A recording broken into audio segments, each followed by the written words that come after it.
Magandang buhay mga kawaiti. Ayan, ito ay isang broccoli pasta. Masarap to. Ito ang aming breakfast niya. Hiniwa ko lang yung broccoli. Then nagpakulo ako ng tubig. Then nilagyan ko ng asin at saka mantika. Then ilagay na natin yung broccoli. Hayaan lang natin na maluto yung broccoli. Then tanggalin na natin siya sa kulong tubig.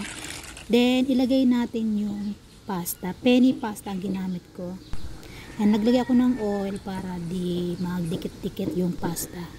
Then magisa na tayo. Naglagay ako ng mantika, bawang, and then yung niluto na pinakulaan natin na broccoli. Then kumuha ako ng sabaw dun sa pinakuluan natin na pasta at saka broccoli. Then naglagay din ako ng chili flakes at saka parmesan cheese. Hindi na ako naglagay ng salt kasi yung parmesan is maalat na. Then yung water na galing dun sa broccoli is may asin na rin yun. Yan, yun na yung panimpla niya. Ayan, haluin lang natin. Ayan, okay na siya. Luto na to.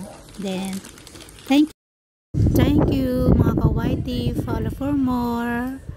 Bye.